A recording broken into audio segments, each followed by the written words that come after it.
Pak Dimas, Ya, ini sangat menarik sekali. Kita sudah menyelesaikan pertemuan kali ini. Tadi kita sudah belajar tentang definisi pencucian uang, ada tindak pidana asal, tahap pencucian uang, dan penjelasan yang luar biasa.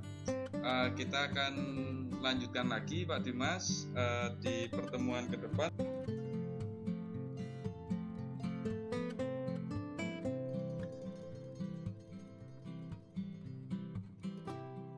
Assalamualaikum warahmatullahi wabarakatuh, teman-teman. Kita bertemu lagi masih dengan narasumber kita, Bapak Dimas Ken. Pak Dimas, apa kabar Pak Dimas? sehat, alhamdulillah, Pak De. Alhamdulillah. Masih semangat untuk membantu kami belajar tentang tindak pidana pencucian uang. Boleh semangat sharing terus kita. Alhamdulillah video pertama kemarin banyak antusiasme dari teman-teman. Ada teman-teman dari Apgakum, ada teman-teman juga dari perbankan, dan juga bahkan teman-teman lain yang tidak punya hubungan dengan pencucian uang juga tertarik karena menurut teman-teman yang lain ini adalah ilmu baru. Alhamdulillah antusiasme tinggi. Kita akan melanjutkan lagi ya. Kemarin kan kita sampai ke tahap-tahap teknik pencucian uang ya, Pak Dimas ya. Betul. Sekarang kira-kira kita akan ke ini, kita ulas sebentar yang kemarin itu kita sudah ke teknik pencucian uang. Malam ini, hari ini sekarang kita akan hal baru, yaitu modus pencucian uang di Indonesia. Kemarin kan kita baru, karena sejarahnya adalah di Amerika ya, Al Capone ya, 1920 sampai 1931 itu adalah pertama kali volume the money diterapkan, dan pencucian uang karena si Al Capone ini membuat usaha pencucian baju laundry untuk mencuci uang yang seakan-akan menjadi uang yang halal. Nah ini Cover. ini kita akan melihat modus pencucian uang di Indonesia. Karena kita masih tahap belajar juga Pak Dimas, mungkin kita dasar-dasarnya dulu ya nih Pak ya. Ya. Monggo Pak, bisa dijelaskan Pak, ini mungkin dari Koko Semaping nyampe arah Jarum Jam ya Pak ya? Atau menurut Boleh. Pak Dimas mana dulu Pak Dimas? Bisa juga sih dari yang sederhana ya. Sederhana artinya yang paling dasar itu, yang paling bawah justru menggunakan ID palsu. Oh, menggunakan ID palsu, ya. Oh, maaf. Menggunakan ID palsu, oh ini sederhana ya, yang hampir sama dengan tadi ya Pak ya, menggunakan KTP orang atau menggunakan perusahaan yang hanya digunakan untuk menampung gitu ya Pak ya. Betul. Kemudian ini apa Pak? Menggunakan pihak ketiga. Menggunakan pihak ketiga, kita ke kanan. Menggunakan pihak ketiga tadi meminjam nama juga ya Pak ya? Hampir seperti itu ya Pak? Betul, pinjam. Kalau menggunakan pihak ketiga, dia orangnya ada. Kemudian dipinjam KTP-nya untuk buka rekening. Misalnya rekening asisten rumah tangga, rekening supir gitu ya. Dipakai untuk buka rekening, kemudian dikasih imbalan, rekeningnya kemudian dipakai beserta seluruh fitur yang ada dalam rekening tersebut. Atau saudara, mungkin alasan kita ini ya, ini rentan ini. Jadi untuk teman-teman semuanya yang nonton video ini, apabila ada yang minjem KTP dengan alasan yang tidak masuk akal logis, ya tolong hati-hati ya. Kalau coming link Pak? Nah, kalau coming link sebagian sudah kita bahas di pertemuan sebelumnya ya. Jadi dia coming link, atau ada yang bilang ming link, atau ada yang bilang mingle ya. Jadi itu adalah teknik integrasi atau penyatuan aset hasil kejahatan dengan aset yang legal karena dibungkus dengan pendirian perusahaan yang legal. Sehingga asetnya bercampur nih. Ya. Ibaratnya kalau misalnya Pak Ade punya mangga, kemudian Pak Ade mau campur dengan apel dan juga kiwi, kemudian di blender. Iya. Nah, ini nanti bentuk buahnya udah nggak kelihatan nih Pak Ade gitu ya. Iya. Satu mix juice namanya ya. Iya. Itu comingling. Luar Jadi biasa sulit ini. dipisahkan dia. Iya. Luar biasa ini. Ada yang halal, ada yang haram, jadikan satu biar seakan-akan semuanya halal. Biar kalau ditelusuri lebih susah lagi. Niat banget. Bisa dilanjut Pak, U-turn ya. U-turn. Nah, U-turn itu kalau ini muter balik. Kalau di TPPU apa Pak kalau di TPPU? Sama dia ya. Jadi pada tahapan layering kan dia kan ditransfer ke banyak rekening atau diubah ke banyak produk keuangan ya, instrumen keuangan. Nah, kalau dalam tahapan integration, U-turn itu berarti dia hasil layering itu kan kembali ke dalam bentuk kepemilikan aset dari pelaku utama pencucian uang. Paham. Makanya dibilang muter balik dia. Muter balik ya. Kemana dulu balik lagi integration ya. Ya. Pokok smurfing ini udah agak dijelaskan sedikit tadi ya. Betul. Kalau kuku itu apa Pak? Kuku. Nah, kuku itu istilah di Australia itu untuk menyebut nama spesies burung. Oh, burung. Iya, jadi kuku, jadi burung kuku. Oh, burung kuku. Nah, burung kuku ini dia punya sifat alamiah yang agak unik dia.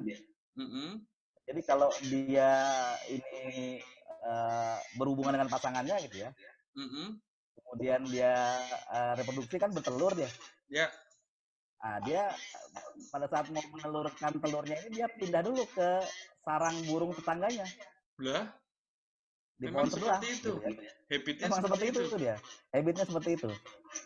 Kemudian dia bertelur di sarang tetangganya. Ditinggal nih sama burung itu telurnya. Iya. Nanti yang menetaskan telur itu adalah tetangganya. Nah, itu namanya burung kuku. Nah, kenapa ada istilah smurfing? Nah, karena teknik kuku ini digunakan sebagai boneka. Ya. Dengan meniru sifat alamiah burung kuku dengan cara apa? Diibaratkan ini menggunakan rekening pihak ketiga untuk melakukan money laundering dengan memindahkan manfaat uang yang berasal dari lintas negara ya. Tanpa si pemilik rekening tahu bahwa rekeningnya sudah dipakai dalam skema money laundering. Tapi Pak Ade masih kayaknya belum begitu. Nah ya, gimana caranya kan gitu ya? Itu kalau tahu nih kalau rekening ditunggangi dengan yang kecil-kecil tadi, tapi caranya gimana itu Pak ya? Nah ini yang menarik ya. Jadi misalnya ini banyak terjadi di luar negeri ya. Ada kawan kita yang bekerja sebagai pahlawan devisa, sebagai TKI ya. Di luar negeri, apakah di Hong Kong, Jepang, Taiwan dan sebagainya gitu ya. Ataupun negara-negara lain gitu ya. Nah, kan mereka bekerja untuk mengirimkan sebagian uangnya ke kampung halaman kan? Betul. Dengan tujuan keluarganya gitu ya. Iya. Nah, kalau mereka pergi ke bank, ini biaya transfernya lebih mahal Pak De. Betul. Karena melalui Swift itu per transaksi bisa mencapai $25. Lumayan banget. Kemudian itu juga sampainya nggak bisa di hari yang sama karena kan ada prosedur untuk EDD kan, Enhanced Due Diligence, untuk transfer lintas negara. Dipastikan dulu ini dananya aman nggak. apakah ada kejahatan nggak, gitu ya. Karena dalam transfer antar negara itu ada istilah bank koresponden. Bank koresponden. Nah, ini harus dipastikan ya, baik rekening pengirim maupun rekening tujuan. Jadi ada proses di situ. Udah lama karena ada proses dan mahal. Betul. Nah, kemudian akhirnya mereka mencari alternatif kan, dan ini yang kemudian dimanfaatkan oleh sindikat kejahatan internasional. Dengan cara apa? Dengan cara mereka merekrut agent khusus morphing, baik di negara pengirim tempat domisili TKI, dan juga di negara kita sebagai tujuan transfer. Untuk pencairan. Nah, yang di luar negeri bentuknya apa? Bisa dia informal ya, bisnis toko kelontong atau restoran kecil, gitu ya. Kemudian si para TKI ini datang ke sana bawa uang asingnya, uang falasnya, kemudian disetorkan, dan mereka akan diberikan semacam nomor kode unik. Atau biasa kita bilang sebagai kode remittance, kode pengiriman uang. Kode pengiriman uang, ya. Misalnya JSX 5742 gitu ya, untuk satu orang gitu ya. Tapi mereka banyak orang nih, ada ratusan orang di list. Nah, kemudian nanti list itu oleh si agent ini, agent yang ada di luar negeri, itu mereka kirim melalui email ke agent di Indonesia. Sementara si TKI diberikan kode remittance secara individu kan? Iya, betul.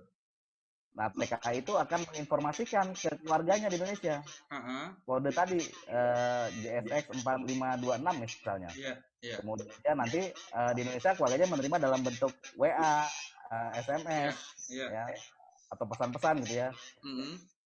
Dan juga diberitahukan bahwa tujuannya nanti untuk diklaim ke agent yang ada di Indonesia. Di Indonesia, ya. Nanti di Indonesia dia akan menggunakan rekening-rekening, misalnya rekening pemilik money changer ya, yang tidak berizin gitu ya.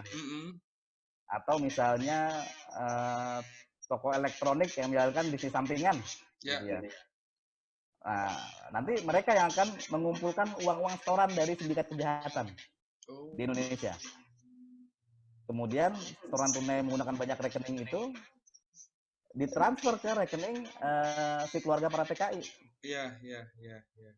Sementara uang yang ada di negara pengirim, tempat domisili TKI, itu disetorkan ke sindikat kejahatan internasional yang ada di negara pengirim.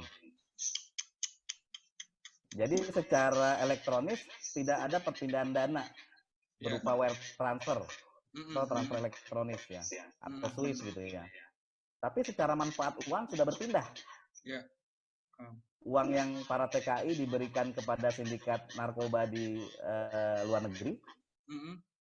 Sementara uang sindikat narkoba di Indonesia itu diberikan kepada keluarga para TKI. Jadi sindikat sini waktu meminta narkoba di luar nggak perlu mengirimkan uang lagi ya? Nggak usah. Luar biasa. Ini benar-benar apa ya? Pinter ya mereka tuh, Pak Dimas ya? Ya, kepikiran transaksi. Luar biasa. Saya cari kenalan di luar negeri aja susah loh. Mereka bisa membuat jaringan seperti ini. Itu sangat terus berkembang ya. Modus-modus itu ya. Ya.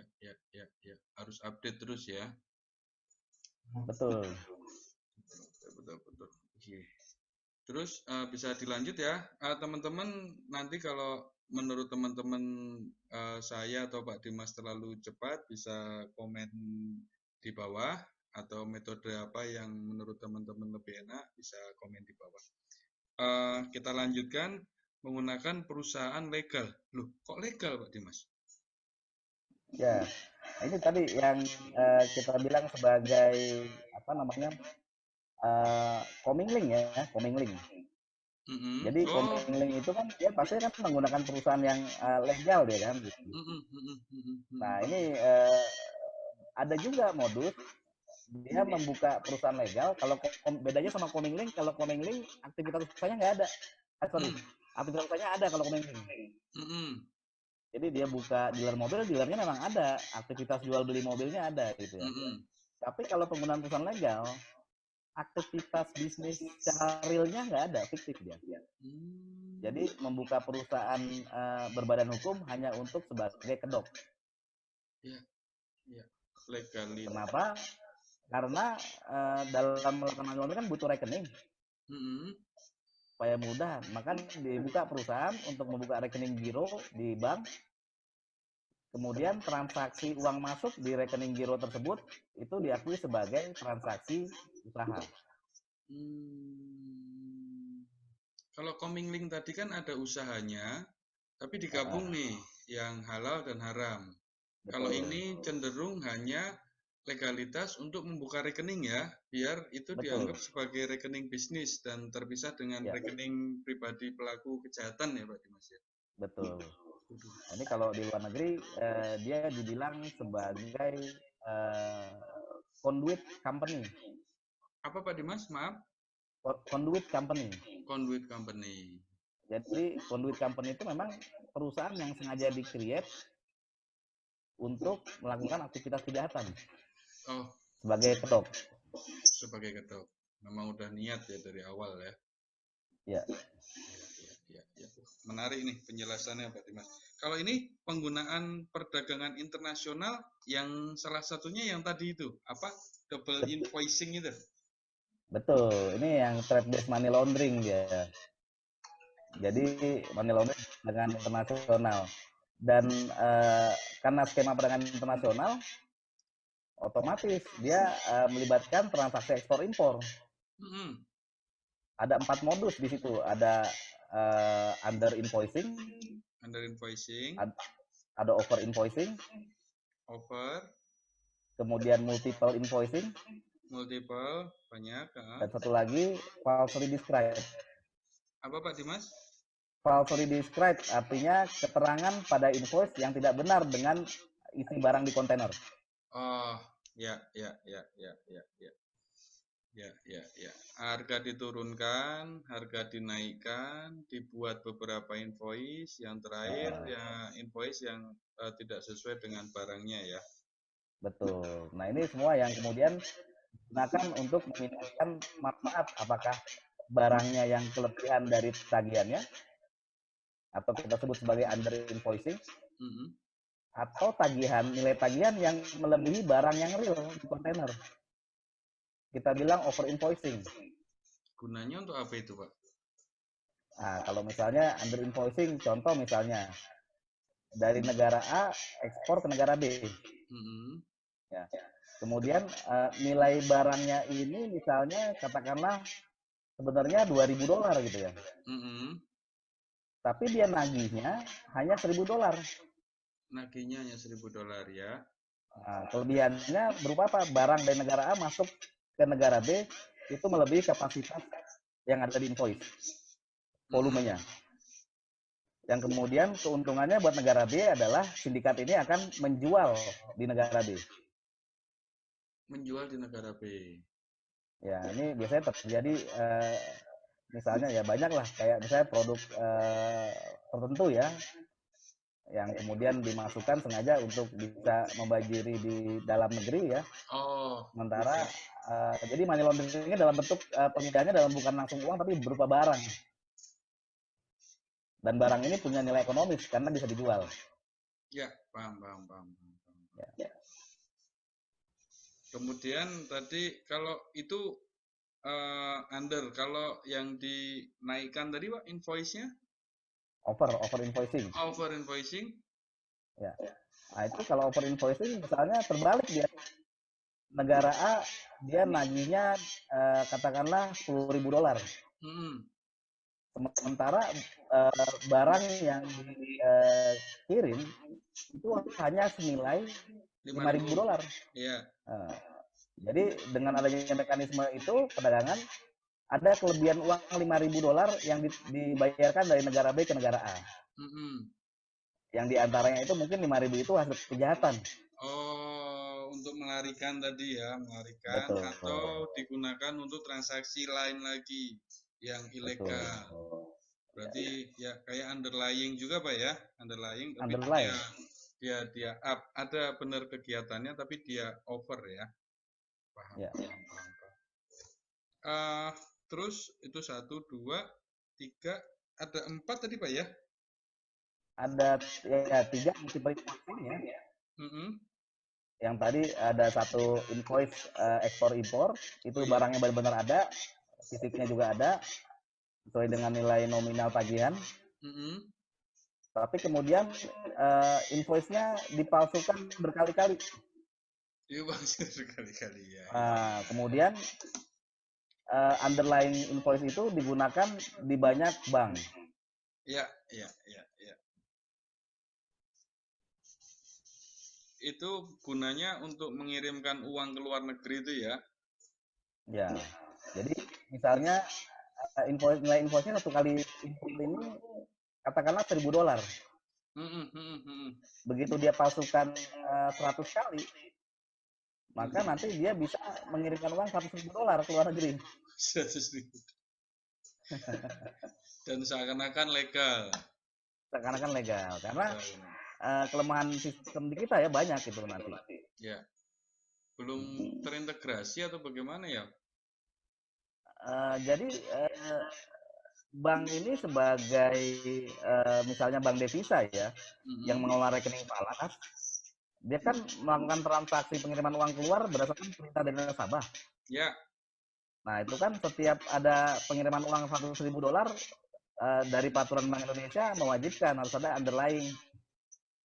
Underlying-nya salah satunya berupa invoice. Ya. Nah masalahnya adalah antara bank yang satu dengan bank yang lain itu sama sekali tidak tahu. Iya betul. Apakah invoice ini pernah dipakai di bank lain gitu ya? Iya. Atau bahkan satu bank dengan kantor cabang berbeda pun bisa jadi nggak tahu. Iya. Ya. Yang kedua, belum ada regulasi yang mengatur bahwa kalau misalnya kita membayar tagihan invoice untuk impor luar negeri, itu harus menggunakan rekening yang sesuai dengan rekening importir kan. Nah ini belum ada aturannya, jadi bisa saja nanti importirnya sama PTA, bayarnya pakai rekening falas milik perorangan. Iya. Sehingga kontrolnya lemah. Ya. Masih banyak celah-celah ya karena peraturannya belum bisa satu, belum bisa padu. Moga-moga segera ada tindak lanjut dari pembuat regulasi nih Pak Dimas, karena ini kejahatan antar negara ini luar biasa ya. Dan biasanya digunakan kriminal-kriminal dari luar negeri ini kan barang-barang berbahaya. Kalau nggak berbahaya, dia akan melakukan impor yang sesuai prosedur pasti.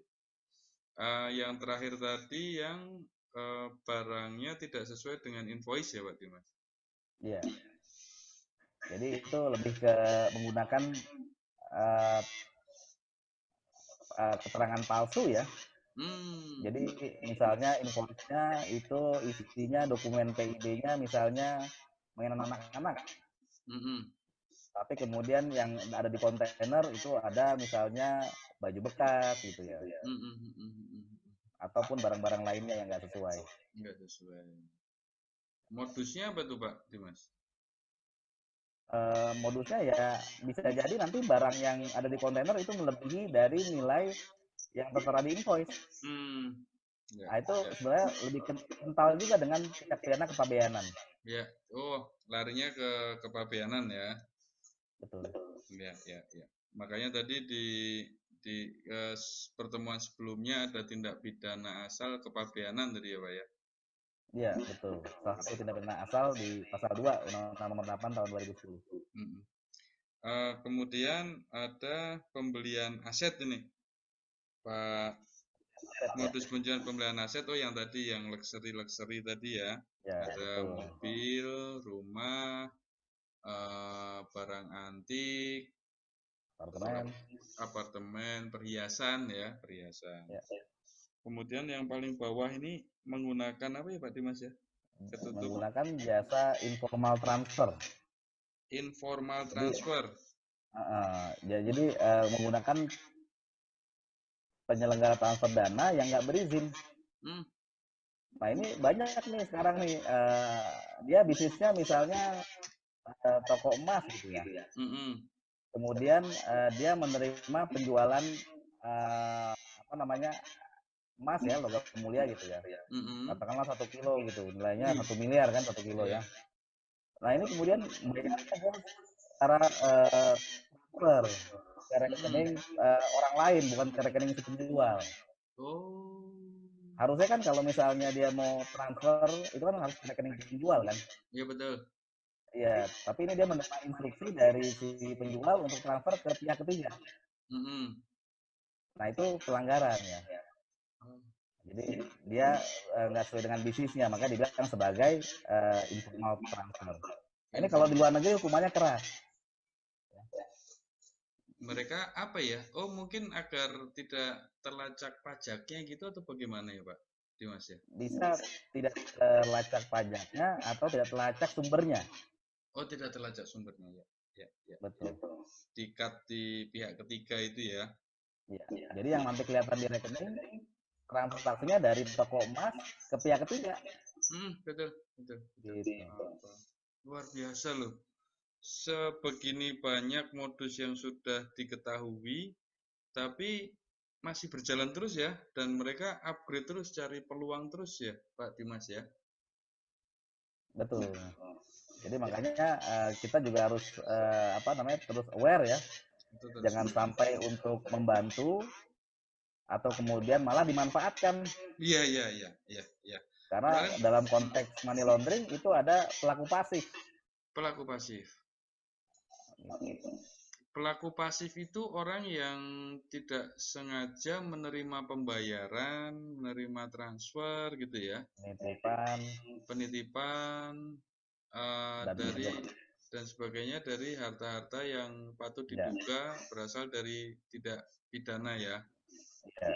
Dan si pelaku patut juga mengetahui. Kalau pelaku kita mengetahui dari mana Pak Dimas? Misalnya saya punya teman akrab, saking akrabnya kemana-mana berdua gitu. Terus karena tahu dia juga misalnya pejabat gitu kan, akhirnya alasannya pinjam KTP untuk beli mobil karena kalau sekarang kan ada pajak progresif gitu, pajak progresif. Seandainya ada terjadi sesuatu, saya bisa ini nggak ya? Bisa dianggap sebagai pelaku pasif nggak ya? Tergantung tadi dari niatnya lagi, unsur subjektif namanya. Unsur subjektif. Jadi apakah orang yang meminjamkan KTP tadi itu mengetahui bahwa mobil yang dibelinya itu menggunakan harta hasil kejahatan. Nah, dari mana cara mengetahuinya? Ini kan unsur niat nih. Ya, itu tadi. Kan kita kan nggak bisa menjadi ahli nujum yang menebak isi hati seseorang kan. Nanti kita nanya marah ya kan. Kamu betul. Kok beli mobil mewah marah dia. Betul. Nah, biasanya dibilang patut diduga tahu itu si orang yang menjamkan KTP itu menerima keuntungan. Misalnya setelah Pak Ade minjemin KTP, kemudian Pak Ade diberikan uang 50 juta gitu ya. Nah, itu patut juga mengetahui itu gitu. Iya. Tapi kalau cuman dikasih thank you enggak ya? Makasih loh Pak Ade gitu enggak. Itu enggak itu kan. Jadi yang menarik ini kalau misalnya seseorang diduga menjadi pelaku pasif, maka dari segi pembuktian itu penegak hukum harus membuktikan perbuatan yang mana yang si pelaku penerima itu patut diduga mengetahui dari niatnya. Ya. Ini penyidik juga, aparat penegak hukum juga harus pinter-pinter ini ya. Apakah mengetahui atau tidak. Luar biasa, menarik sekali Pak Dimas. Banyak sekali ya Pak Dimas modus pencucian uang di Indonesia ini. meskipun kita menganggap kita negara berkembang itu negara yang belum modern banget lah. Tapi kalau ngelihat ini 1, 2, 3, 4, 5, 6, 7, 8, 9 ini semuanya sudah dilakukan oleh pelaku kejahatan di Indonesia ya Pak Dimas ya? Betul, ini sudah pernah dilakukan, sudah pernah ada contoh kasusnya ya. Bahkan sebagian besar sudah mendapat hukuman pidana tetap ya atau inkrah dari pengadilan. Jadi kalau ada orang baru belajar mau jahat menggunakan ini ya udah pasti terlacak lah ya. Ya, mudah-mudahan kita harapkan. Dan moga-moga kita semua ini dalam kita menyampaikan video ini sama-sama belajar agar kita terhindar dari pelaku pasif tindak pidana pencucian uang. Bukan bermaksud kita memberikan contoh cara mencuci uang. Iya. Pak Dimas, luar biasa. Ini adalah video kedua kita. Kali ini yang kita bahas tadi adalah modus pencucian uang di Indonesia. Berikutnya nanti saya mohon keluangan waktu Pak Dimas untuk video yang ketiga ya Pak Dimas ya. Nanti kita mungkin skema ya mungkin ya Pak ya, skema pencucian gitu. Iya, skema kasus ya. Skema kasus, teman-teman. Pertemuan ketiga atau video yang akan datang sangat menarik karena Pak Dimas akan membuat skema. Tadi kita sudah bercerita banyak tentang tahap-tahap pencucian uang, placement, layering, integration, terus ada modus pencucian uang. Nah, video ketiga yang akan datang, Pak Dimas akan membuat skema. Jadi yang tadi kita pelajari, kita akan melihat ya, melihat bagaimana layering, bagaimana placement, bagaimana integration, bagaimana menggunakan perusahaan, pembelian aset, segala macam akan disampaikan di pertemuan besok ya, Pak Dimas ya. Baik, siap. Oke, Pak Dimas, terima kasih banyak atas waktunya, atas ilmunya. Jangan bosan-bosan ya Pak Dimas. Teman-teman, tunggu video selanjutnya. Ada kekurangan dari kami mohon maaf. Assalamualaikum warahmatullahi wabarakatuh. Waalaikumsalam warahmatullahi wabarakatuh.